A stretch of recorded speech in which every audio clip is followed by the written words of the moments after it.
তানার আরো একটা মুজিজা ছিল, তক্তার উপরে বসলে মাইলের পর মাইল তক্তা চলতে লাগতো।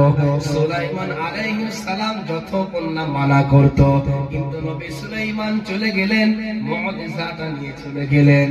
গিয়েছেন না যায় নাই। মূসা আলাইহিস সালামের মুজিজা কি ছিল?